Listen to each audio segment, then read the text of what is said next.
자, 사도행전 12장 들어갑니다. 사도행전 12장 1절로 4절까지인데요. 그때 헤롯 왕의 손을 들고 교회 중에서 몇 사람을 해하려 하여 요한의 형제 야고보를 칼로 죽이니 유대인들이 이 일을 기뻐하는 것을 보고 베드로도 잡으려 할세 때는 무교절 기간이라.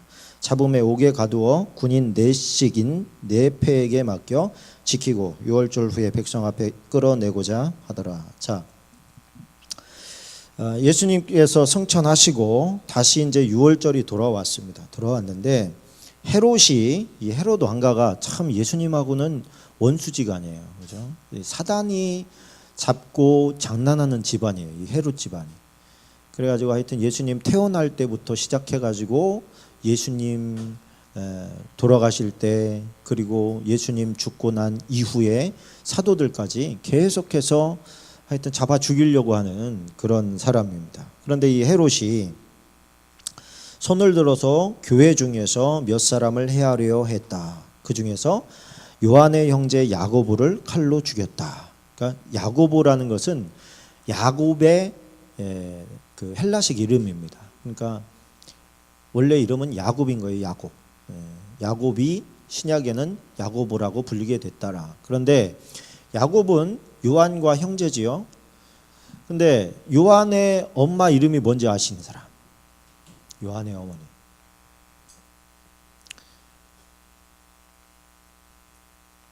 자, 요한의 어머니. 왠지 알 것 같지 않습니까? 요한의 어머니는 이름이 살로메예요. 시험에 나올 수도 있겠네요. 살로메인데 이 살로메는 그 누구의 딸이기도 하죠? 또 살로메 또 악녀로 한번 나오잖아요. 하긴 뭐 거기는 이름이 안 나오지만은 헤롯의 그 이제 헤로디아, 그죠? 헤로디아의 딸이 이제 또 살로메라고 그렇게 합니다. 그런데 살로메하고 예수님의 모친 이름은 뭐죠? 마리아예요. 마리아하고는 자매지간이에요. 자매지간. 그래서 요한과 야고보는 마리아를 보고 뭐라고 불러요? 그러면 이모라고 부르는 사이예요. 이모. 그런데 그 중에 야고보가 지금 죽은 거예요. 야고보가 죽었어요. 이게 야고보라는 이름이 꽤 나오지요. 살로메의 아들 중에서도 야곱이 있었지만 마리아가 예수님 낳고 나서 이제 그 요셉과의 관계에서 애를 또 낳잖아요. 그 중에서도 야고보가 있었어요. 이 두 야고보를 헷갈리면 안 됩니다. 그래서 처음 1호 순교자는 누구냐면 요한의 형제 야고보예요. 요한의 형제 야고보. 그런데 야고보를 죽였는데 야고보를 죽이는 모습을 보고 유대인 중에서 특별히 예수님을 핍박했던 그 제사장과 바리새인들이 기뻐하는 모습을 본 거예요. 그렇게 되면 약간 이 헤롯은 그 유대인은 아니거든요. 유대인은 아니다 보니까 유대 지역에서 정치는 해야 되겠고 유대인들의 마음을 얻어야 되는데 마음을 얻기 위해서 헤롯의 가문에서 성전 건축이라는 걸 재건 리모델링을 시작한 거예요. 마음을 얻으려고 막대한 돈을 들여서. 그랬는데 야고보를 죽이는 모습을 보고 좋아하잖아요. 어라? 얘네들이 좋아하네? 유대인들의 리더들이 좋아한다는 것은, 내가 한 행위를 좋아한다는 것은 정치적으로 보면 유익한 일이에요. 그렇죠?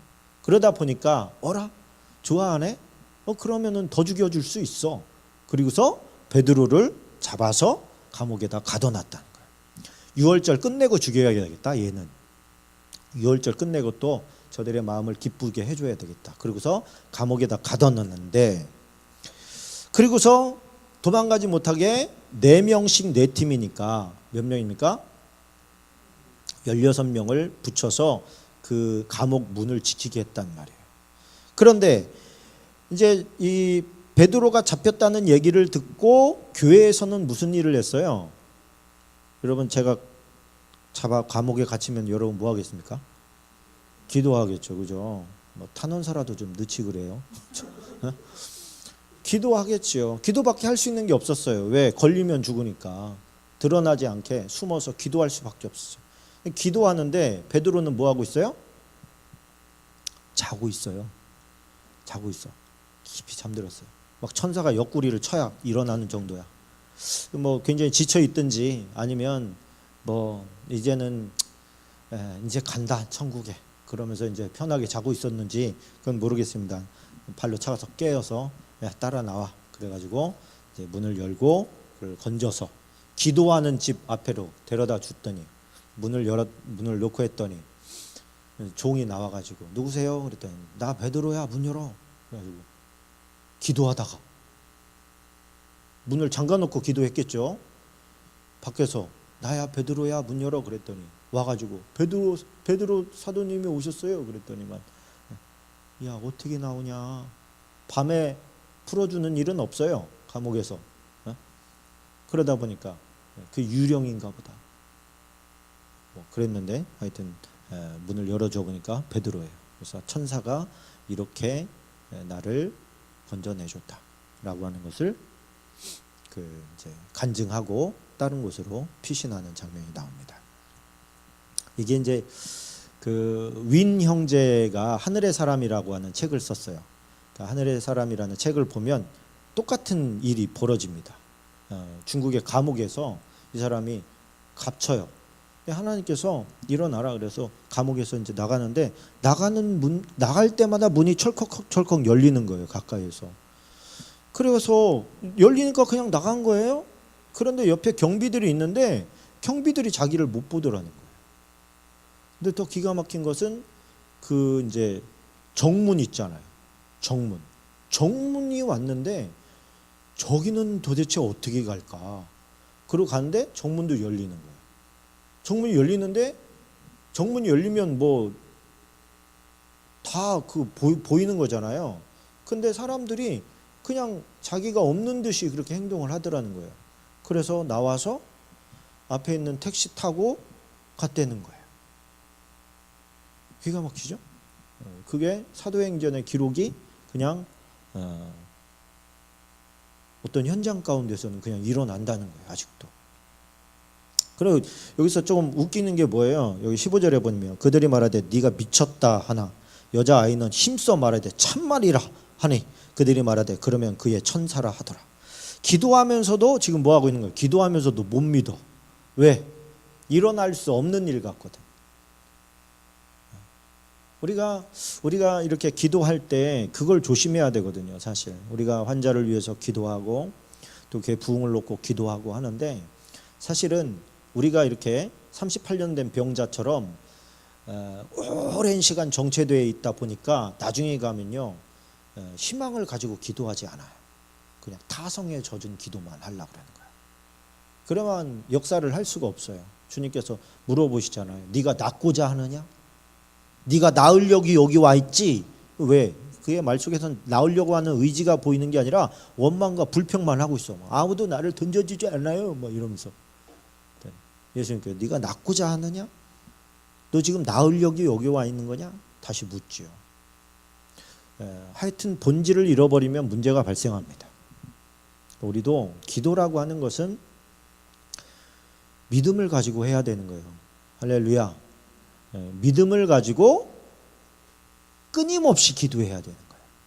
우린 자꾸 그 끊임없이를 자꾸 안 하려고 그래요. 그래서 하여튼 죽고 나서라도 이루어지니까 하나님께서 이루어 주십니다. 그러니까 헤롯이 어떤 사람이었느냐? 21, 22, 23절에 보니까 헤롯이 나를 택하여 왕복을 입고 단상에 앉아 백성에게 연설하니 백성들이 크게 부르짖으되 이것은 신의 소리요 사람의 소리가 아니라 하거늘 헤롯이 영광을 하나님께로 돌리지 아니하므로 주의 사자가 곧 친히 벌레에게 먹혀 죽으니라. 이게 무슨 얘기냐면 그는 굉장히 탁월한 연설가였다는 거예요. 사람들의 마음을 휘어잡고 좌우지할 만큼 굉장한 설득력을 가진 연설가였다는 거예요. 그렇게 되니까 사람들이 심지어 그는 신이구나 이렇게까지 이야기를 했어요. 그러니까 굉장히 탁월한 사람들한테는 우리나라도 뭐를 붙여요? 자꾸. 에? 뭐 신자 자꾸 붙이잖아요. 뭐라고 붙입니까? 예. 예, 하여튼 뭐 친느님 뭐 이런 거 있잖아요. 하여튼 신자 붙이는 것을 와 신이다 막 이렇게 막 붙이는 게 사실은 요즘 생긴 말이 아니고 오래 전부터 어떤 방면에서 최고 일반 사람들이 따라갈 수 없는 수준이 되어지면 고급스럽게는 뭐 명인, 장인 뭐 이렇게 얘기하지만 뭐 신이구나, 그쪽 방면의 신이구나 막 이런 식으로 얘기를 하죠. 이 사람은 연설의 신이었다는 얘기인데 그걸 갖다가 하나님께 영광을 돌리지 않고 그냥 꼴깍 삼켜 먹었어요. 내가 그렇지 뭐 좀 하지 이렇게. 그랬더니 하나님께서 벌레에 먹여 죽게 하신 거예요. 벌레도 이길 수 없는 게 사실은 인간이죠. 그죠? 몸에 하여튼 뭐 조그만 벌레 뭐 그거 들어와도 그거 못 이기잖아요. 우리가 뱃속 헤집고 다녀도. 그래서 하여튼 하나님이 주신 은혜인 줄 알아서 다 하나님께 영광 돌리시길 바랍니다. 자, 13장에 보면 1절로 3절에 보니까 안디옥 교회에 선지자들과 교사들이 있으니 곧 바나바와 니게르라는 것은 니그로를 말하는 거예요. 흑인. 니게르라 하는 시므온과 구레네 사람 루기오와 분봉한 헤롯의 젖동생. 여기서 이제 젖동생이라는 것은 그 조금 아까 얘기한 그 헤롯과 같은 유모에게서 자란 사람 그런 뜻이에요. 왕족이라는 얘기예요. 젖동생 마나엔과 및 사울이라 주를 섬겨 금식할 때에 성령이 이르시되 내가 불러 시키는 일을 위하여 바나바와 사울을 따로 세우라 하시니 이에 금식하며 기도하고 두 사람에게 안수하여 보내니라. 자, 바나바와 지금 사울은 이 안디옥 교회를 보니까요.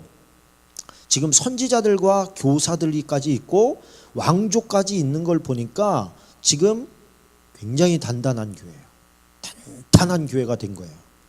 그런데 그 탄탄한 교회에서 고생하고 이제 조금 안정을 취할 만한데 그 현실에 안주하지 않고 하나님께서 바나바와 바울을 따로 세워라 그래 놓고서는 그들을 제일 어떻게 보면 핵심되는 사람 아닙니까?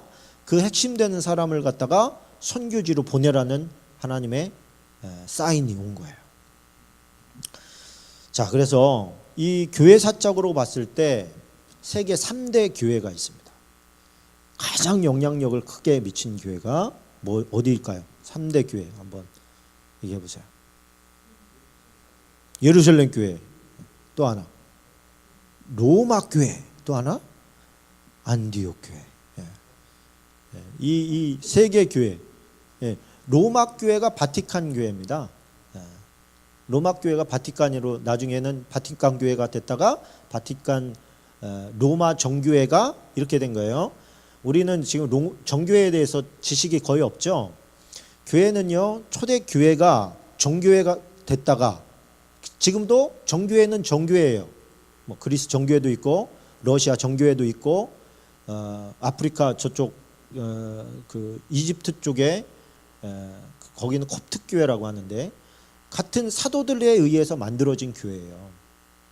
근데 이제 정교회라고 했다가 로마 교회가 우리는 정교회라고 하지 않고 차별화해서 캐톨릭이라고 하겠다. 그래가지고 캐톨릭이 된 거예요. 그 캐톨릭에서 로마 캐톨릭에서 나중에 신부 한 사람인 루터가 이거는 뭔가 굉장히 잘못된 길로 가고 있다.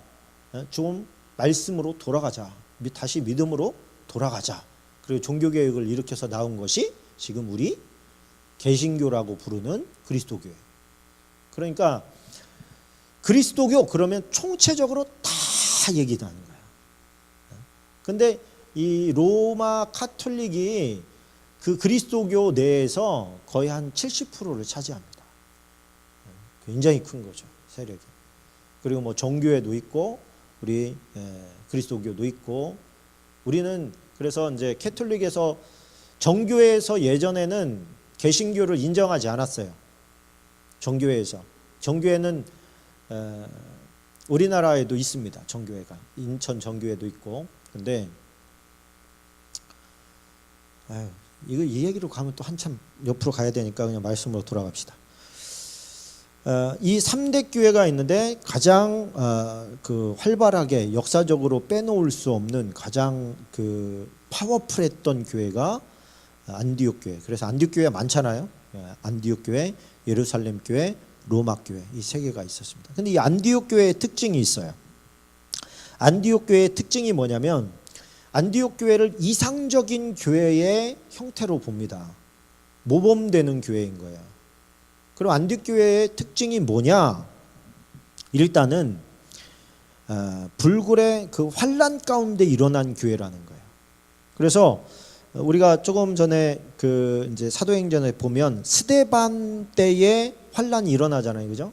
스데반이 죽고 나서 사람들이 막 흩어집니다. 흩어졌을 때 세워진 교회예요.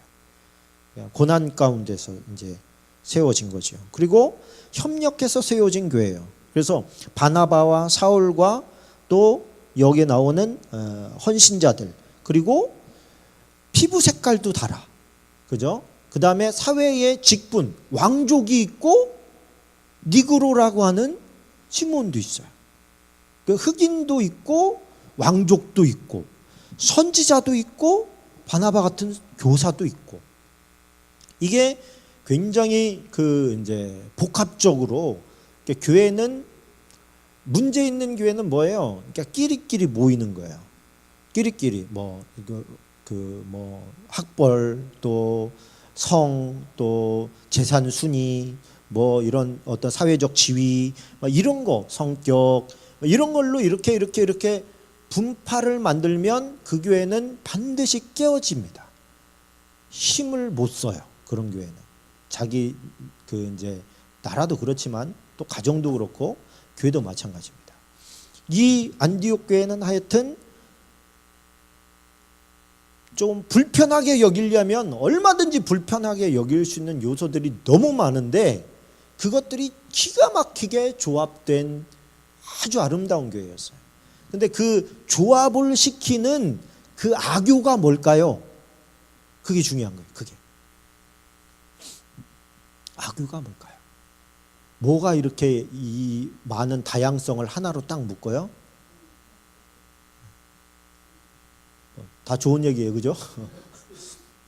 핵심을 꼽으라면 기도입니다. 기도. 이 사람들은 기도에, 우리가 조금 전에 기도할 때 막 마음이 뜨겁고 좋았는데 그 기도 가운데 딱 기도의 자리로 오면 뭐 다른 게 안 보여. 누구만 보여? 주님만 보이는 거예요. 주님 안에서 목적이 같아요. 그러니까 그 안에서 나머지 것들은 다 커버가 가능한 거예요. 서로 무시하지도 않고, 또 연약한 자에게는 또 하나님께서 더 특별한 은사들을 또 주셔. 그래서 영적인 세계에 대해서 알게 하시고 열어주시고 치유의 은혜가 있고,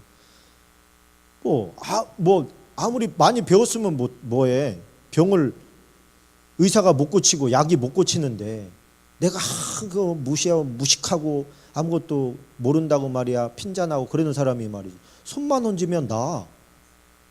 그러면 그걸 어떻게 할 거야? 어떻게 무시해 그거를? 그러니까 그리스도 공동체 안에서 내가 뭔가 잘났다고 해서 내가 다 할 수 있는 게 아니고, 내가 좀 배웠다고, 내가 좀 돈이 있다고, 내가 뭐 좀 잘하는 게 있다고 내가 다 커버할 수 있는 게 아니고, 하나님께서는 정말 다양한 사람들을 다 같이 쓰시는구나. 오히려 나 좀 잘났네 하는 사람이 쓰임을 못 받았어요. 쓰임을 못 받아. 그것 때문에. 뭐 내가 저런 천한 것들과 같이 뭐를 해야 돼? 그러면 그 사람이 뽑혀나가. 그러니까 교회 공동체 안에서는 그렇게 할 수가 없는 거예요. 누가 나에게 뭐 입이 안 움직이면 굶어 죽는 거 아닙니까? 또 손이 안 움직여 양쪽이, 그러면 빼빼 말라갈 거 아닙니까? 뭐를 넣어야 될 거 아니야 입에다가.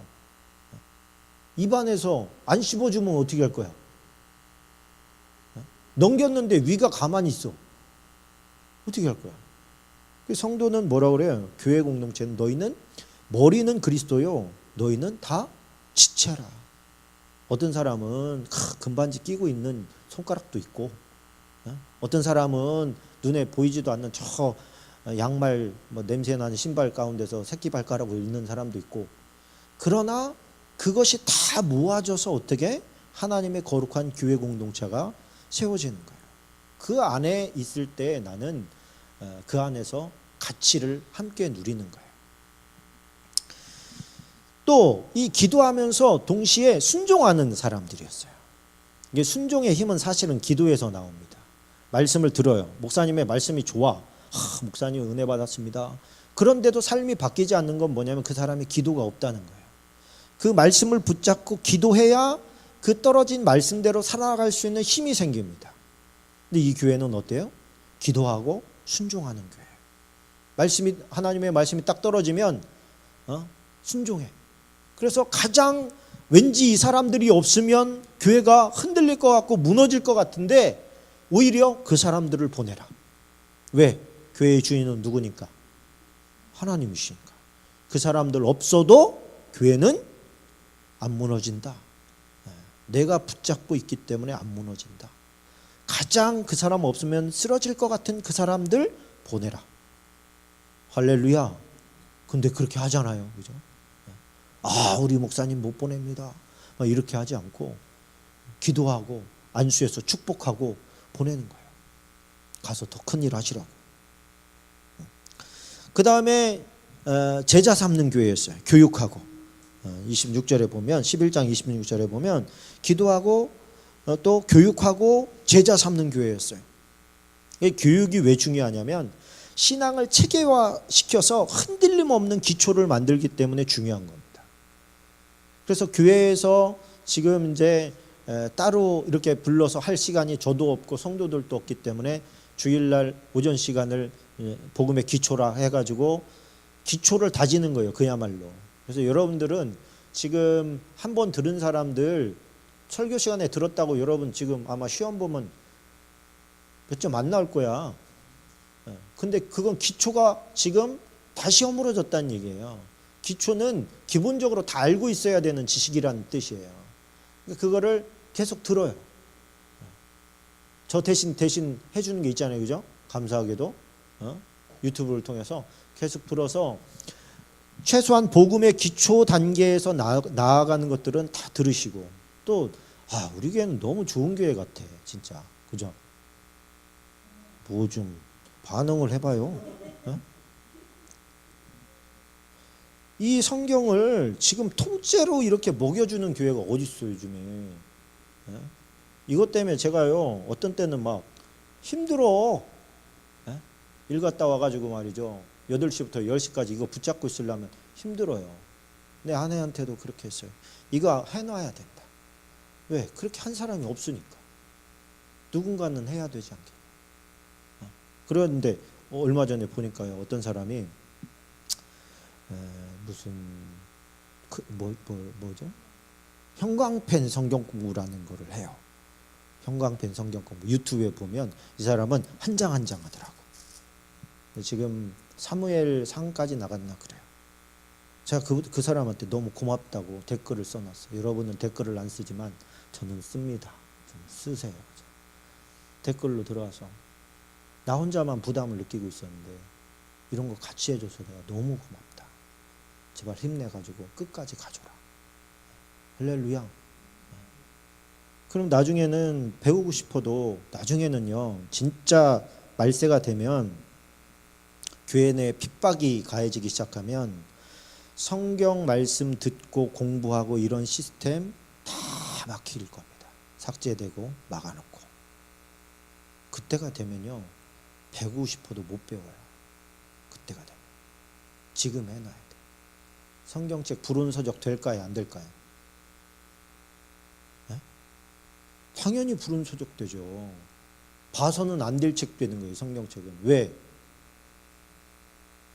성경에 뭐 툭하면 죽이라고 하잖아. 남색하는 자들 죽이라고 그러고 뭐 하여튼 뭐만 잘못하면 다 돌로 쳐 죽이래. 오바마가 한 얘기예요. 제가 한 얘기가 아니라. 그러면 그 책이 불운서적이 되겠어요? 안 되겠어요? 당연히 되죠. 성경책도 없애는 시대가 올 겁니다. 그러면 머릿속에 있는 것만 남게 돼 있는 거예요. 응? 우리가 기회가 있을 때 기름을 많이 준비해야 되는 거죠. 막상 기회가 지나가면 그 가지고 있는 것으로 떼면서 주님 기다려야 될 때가 옵니다. 암송도 많이 하시고 성경적인 지식도 지금 기회가 있을 때 저는 많이 담아두라고 말씀을 드리고 싶어요. 마지막으로 인정받는 성도가 이 안디옥 교회 성도였습니다. 그래서 이 안디옥 교회 성도들한테 그리스도인이라고 하는 칭호가 붙어요. 그 당시에는 좋은 의도는 아니었어요. 저 완전히 그리스도에게 미친 사람들, 그런 뜻이었어요. 그럼에도 불구하고 그 칭호를 우리는 지금까지 사용하고 있습니다.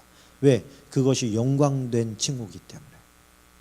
그래서 이 안디옥 교회처럼 우리 교회도 정말 어떤 어려움에도 굴하지 않고 또 기도하면서 순종하고 교육해서 제자 삼고 또 인정받는 성도들로 넘치시기를 주님의 이름으로 축원합니다. 할 얘기는 많고 여기까지 하겠습니다. 주님 고맙습니다. 오늘 또 이렇게 저희들 지켜보아해 주시고 은혜 베풀어 주셔서 감사합니다.